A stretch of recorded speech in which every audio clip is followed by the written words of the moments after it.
his 30s, Tom Lawson was living the 1980s fighter pilot's dream, flying 104s and F-18s over Western Europe, ready to challenge the Soviets if the Cold War ever went hot. But Lawson had other ideas as well. He stopped flying for a while, went back to university, picked up his master's in electrical engineering and another master's in public administration. Senior officers noticed, and Lawson began to move up the leadership ladder. Commanded a squadron, then CFB Trenton, then the Royal Military College. He was number 2 at NORAD, the air defense blanket covering the skies of North America. And then, 3 years ago, Canada's top military job was his. Chief of the Defense Staff, responsible for the 65,000 men and women who make up the country's armed force. Lots on his plate: the controversial F-35 program, the fight against ISIS, missions in Iraq and Syria, serious questions about sexual harassment in the force and how he's handled the issue. I asked him about that in Ottawa this afternoon. It's 2015. Why is this still an issue? First of all, it's a terrible issue. It's one that disturbs the great majority of everyone in uniform, and yet we're still dealing with it. It would be a trite answer, but it's because we are biologically wired in a certain way, and there will be those who believe it is a reasonable thing to press themselves and their desires on others. It's not the way it should be. What do you mean by that? What I mean is that we are men and women in uniform, much as we would very much like to be absolutely professional in everything we do, and I think by and large we are. There will be situations, and have been situations, where largely men will see themselves as able to press themselves onto our women members. So that's what I'm talking about. Now, I think what we have not been able to bring across is that we've gotten much, much better than we were years ago. This was in the late 1990s. You really believe that? Oh, we have data. Didn't seem to come across that way in no, the it report. didn't. Now, to be fair, Madame Deschamps' report, which I think did a really good job in pointing out 10 different recommendations in how we can make ourselves better. When I pointed out to Madame Deschamps the data that we had that indicated that we had the largest survey we've ever carried out just a year before Madame Deschamps came in that suggested not only sexual harassment and sexual abuse, but harassment abuse of all kinds was at record lows, and that our retention numbers for women had never been so high. They were higher actually than what they are for men. She said, General Lawson, you didn't actually ask me to come in and look at how you were before and how much you've improved to today. You asked me to come in and take a look at where you are today and look at where you should and could be, and that's what I've reported on.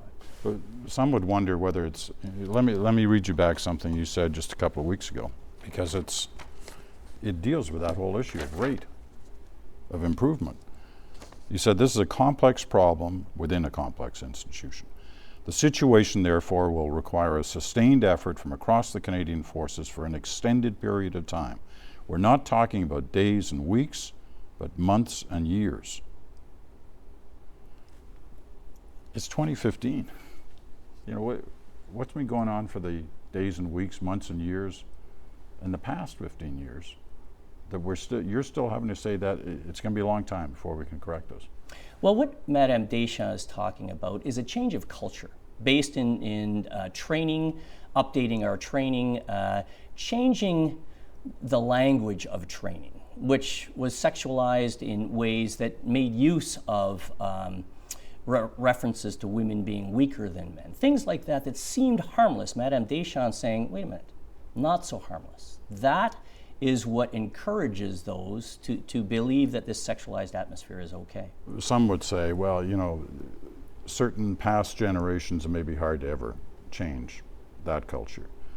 But the new, younger generation, that's much easier, and we're working at it. And yet, we have this example, fairly recent, from the Royal Military College, where you're a former commander. Right. where somebody brought in to talk about sexual harassment is herself, according to her, sexually harassed. Like, how do you explain that? We're talking about 18, 19-year-old young officers who are the future of the armed force. Well, I think we have to look very carefully at what happened there. In fact, she was there for 4 separate engagements, one with each year, invited in by the director of cadets and the commandant, and she provided each of those 4 tough messages to largely male crowds, about 20% women, about 80% men. Got into some really tough discussions, which Madame LaLonde is quite good at doing, and then felt the pushback that was given was rude. We had officers there watching at the time who saw it slightly differently than Madame LaLonde in they thought there was a good exchange going on. That's not the way Madame LaLonde saw it, and she's the expert.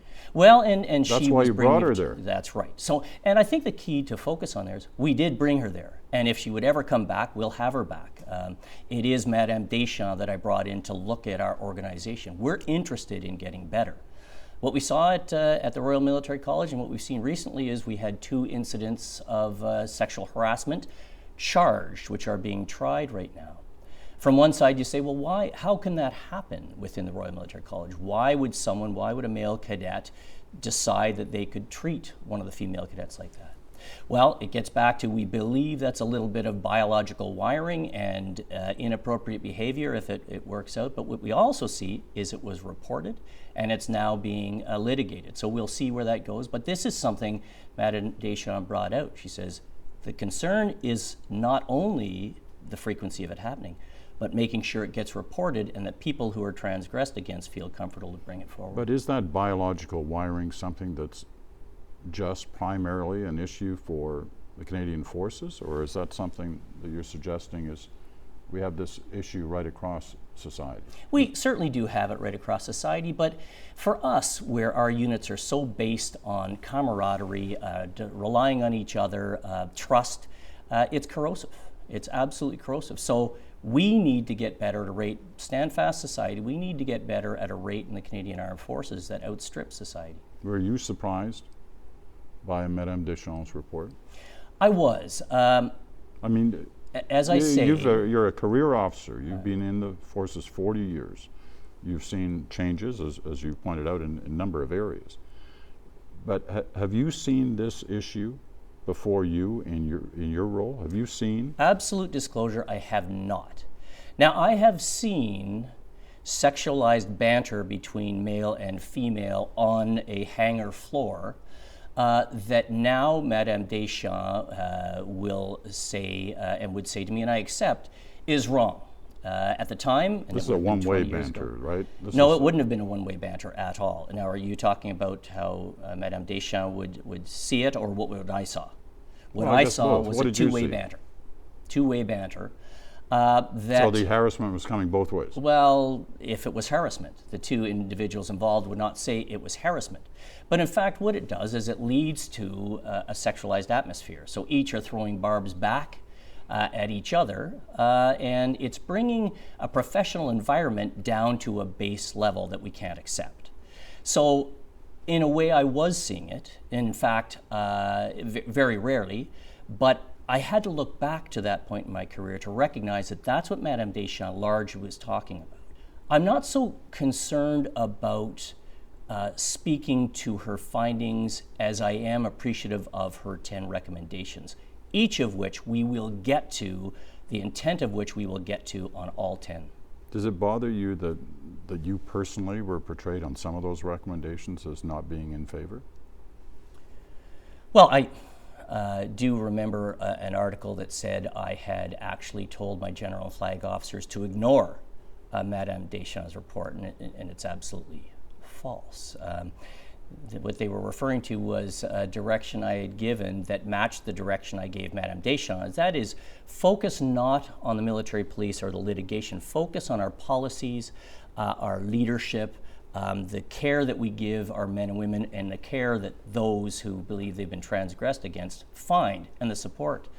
This is what Madame Deschamps worked with and came up with 10 excellent recommendations. This was a direction I gave to the team now being led by Lieutenant General Whitecross as she takes this work further. Somehow that was translated into me telling the generals and flag officers to ignore it. I can't make the connection myself. I'm not sure how anybody could, but yes, I was disappointed with how that was portrayed. Like a lot of Canadians, I get confused. I watch former senior officers who are in an analyst mode talking about how this conflict cannot be fought the way it's being fought now. And yet I see officers still in the service saying, oh no, we can win this way. Who's right?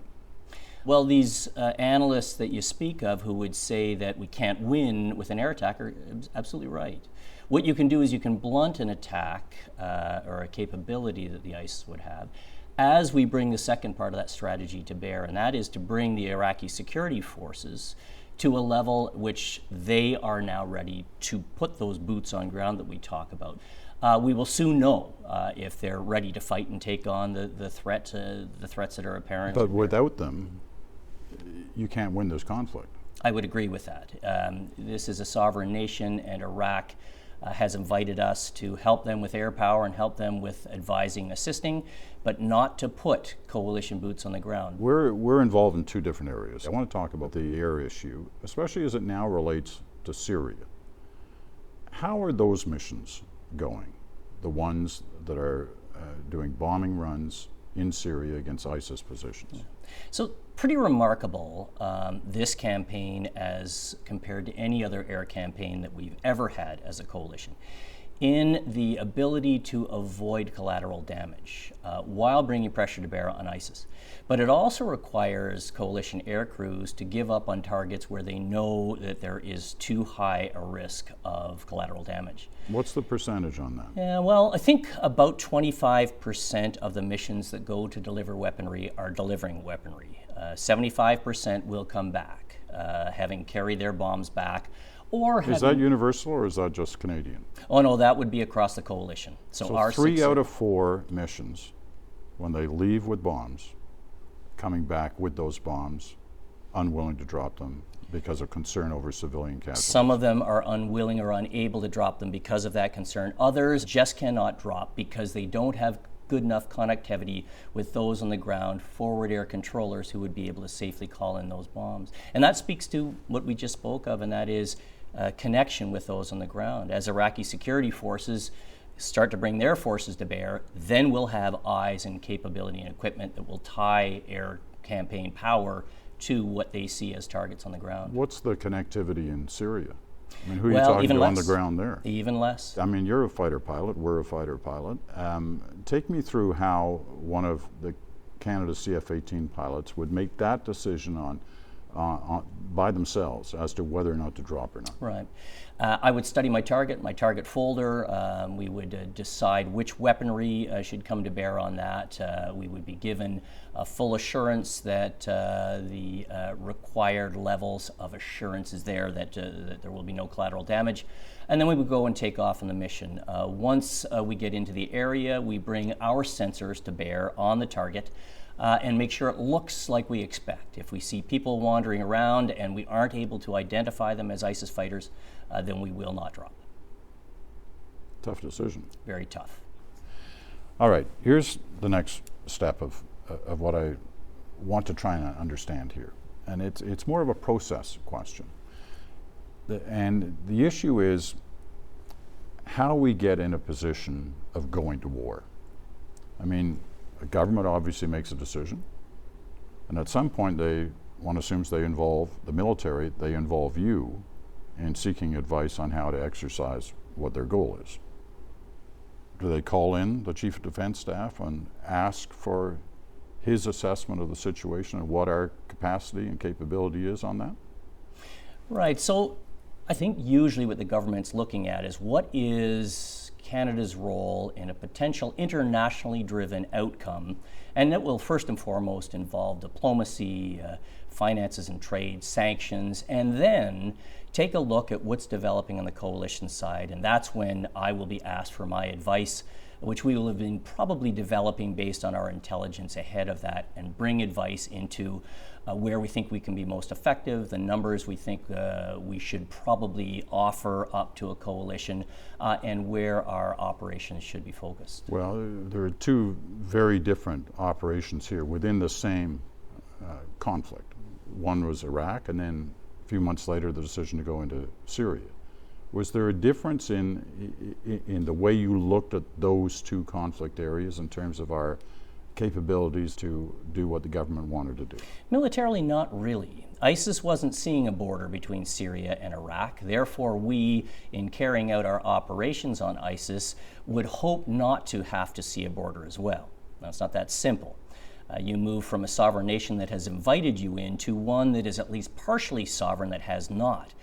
So what's of greatest focus as I bring my military advice forward is not how Canada should diplomatically treat the government of Syria, but how those on the ground who are following the orders of the Syrian presidency will treat our fighters, and therefore what attention do we have to pay to that risk as we bring our pressure to bear. And do you also do a kind of cost-benefit analysis of increasing the fight to go into Syria? And by cost, I don't mean like the dollar figures, I mean the potential cost. We do. In this case, the coalition leaders were asking for other coalition members to allow their aircraft to target into Syria.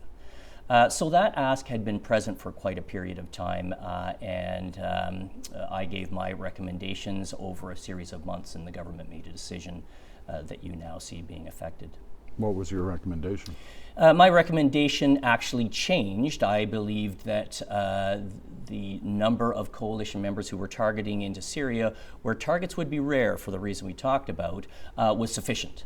But that ask remained from our key coalition member, that's the United States, and that changed. I felt that the risks were well worth the potential benefits. Looking back on that decision, do you have any doubts about it? Oh no, fewer doubts now. When I would have doubts about it, of course, is if it had have gone badly, if our pilots had been unable to ascertain what they needed to ascertain and one of our bombs went astray, or if one of our aircraft had been successfully engaged, as one of the Jordanian pilots was. But we're not seeing that. We're seeing largely an air superiority that allows coalition aircraft to fly in that area with impunity. But even with 75% returning full load of bombs, that's not a reason not to be doing what we're doing? No, I think that the figure I gave you is largely from operations in Iraq, where we need to be so very careful, even when we know the targets very well from having seen them very closely. So we're more successful bombing in Syria? I wouldn't say that, because the numbers of targets that we're able to identify in Syria is much less. At the end of the day in the process, are you asked for a yes, no, or is it simply a recommendation? It's always a recommendation. You don't have a vote in this decision? Well, I suppose the Government of Canada seeks from me the best advice, and it would be for very compelling reasons that they would override that advice. But that advice typically isn't going to be yes, no. It's going to be for this cost in terms of threat, risk, and resources, this is what will be returned. And as you suggested, there may be a law of diminishing returns beyond which it doesn't really pay our nation, even as a good coalition member, to make greater contributions.